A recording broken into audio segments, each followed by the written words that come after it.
Salut à tous, bienvenue dans cette nouvelle vidéo H-48 avant le match contre l'Atlético Madrid. Nono est avec nous, salut Nono. Salut Sacha. Nono, je pense que tu pensais qu'on allait parler de l'Atlético Madrid. Oui, on va en parler. Mercredi, victoire obligatoire, mais comme dans tous les matchs, victoire obligatoire. Défaite obligatoire n'existe pas, match nul obligatoire n'existe pas. Alors je voudrais que tu me donnes ton avis là-dessus, Nono. Qu'est-ce que ça veut dire victoire obligatoire? Ça veut dire que les autres matchs, la victoire n'est pas obligatoire. Pour les Français en tout cas, aux supporters parisiens. Eh ben la victoire obligatoire pour moi, qu'est-ce que ça veut dire? Ça veut dire tout simplement que si tu bats pas l'Atlético, là tu vas dans les bas-fonds du classement et celle-ci elle est vraiment obligatoire. Tandis qu'une victoire te permettrait de respirer un petit peu.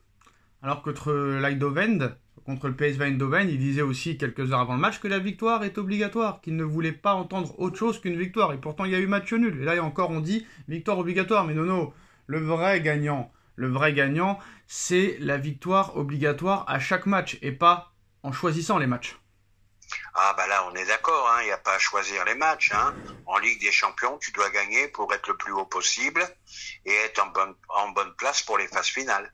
Alors c'est très simple, Il y a un sommaire aujourd'hui. Bon, c'est vrai qu'on n'a pas les moyens de l'équipe 21 ou que d'autres personnes, mais ça, c'était le premier sommaire. Le deuxième sujet, Nono, et là, ça va être le clash du jour. Le clash du jour entre toi et moi, Nono.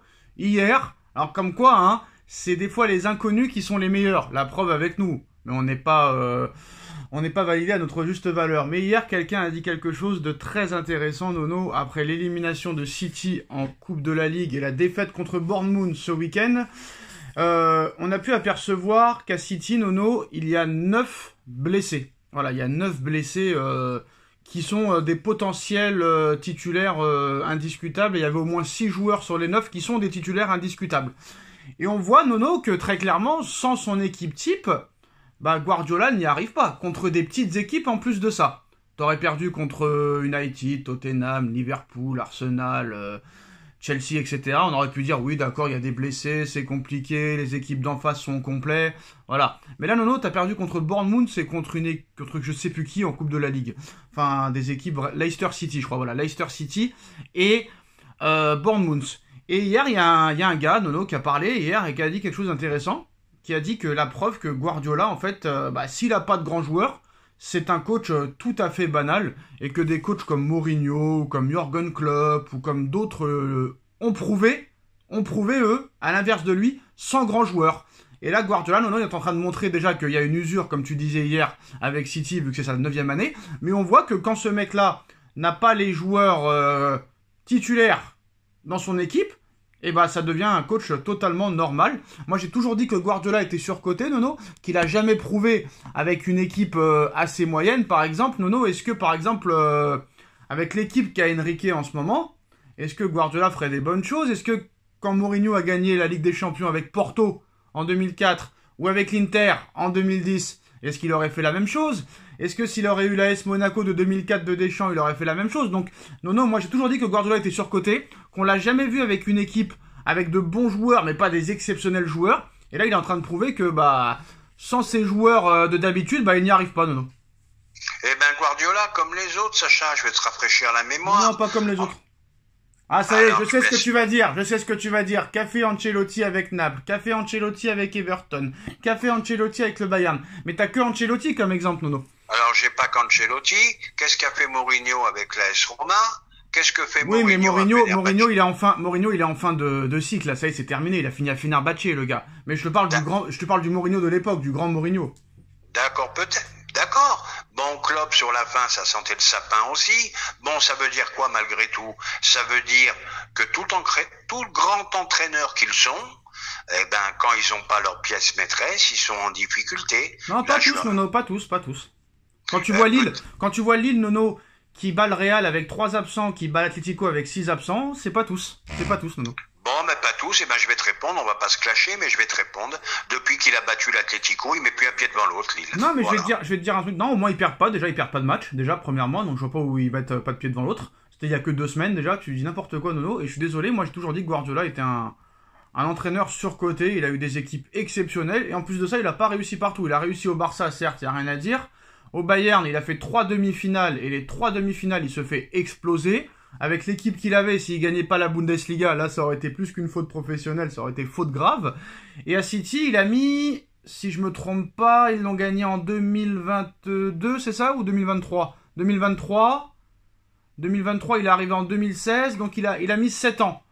Et plus de 1,5 milliard de recrutement. Donc si ça, c'est pas surcoté, Nono... Bon, alors, on va pas se clasher, mais on va dire les choses. Guardiola a toujours eu des grands moyens, Merci. a toujours eu des grands joueurs. Merci. Eh ben, il est comme les autres. Quand les grands joueurs sont pas là, ça devient compliqué. Non, tout il est simplement. pas comme les autres, je suis désolé, mais Nono, bon, on va pas parler de ça pendant 3 heures, mais pas comme les autres, c'est pas vrai. Eh C'est pas ben, vrai. si, j'insiste. Alors Nono, l'année dernière, alors le Xabi Alonso le Leverkusen de Xabi Alonso, c'est à cause de quoi? Alors c'est lui qui a fait révéler les joueurs ou est-ce que Guardiola aurait été l'année dernière par exemple avec l'équipe d'Alonso, est-ce qu'il aurait fini invaincu toute compétition confondue, Coupe d'Allemagne, Super Coupe d'Allemagne, Champion d'Allemagne invaincu et finale d'Europa League avec l'effectif de Xabi Alonso par exemple? Bon, bah, je suis d'accord avec On sait pas, mais voilà. Je sais pas. Par exemple, ce que je veux te dire, c'est que Guardiola n'a jamais fait ce que Xabi Alonso a fait avec les Leverkusen, ce que Mourinho a fait avec l'Inter ou Porto, ce qu'a fait par exemple même Tuchel avec le PSG, parce qu'il est en finale quand même. Voilà, il y a plein d'autres exemples. L'Ajax, façon... regarde Ten Hag, Nono, Ten Hag avec l'Ajax exceptionnel, avec United catastrophique.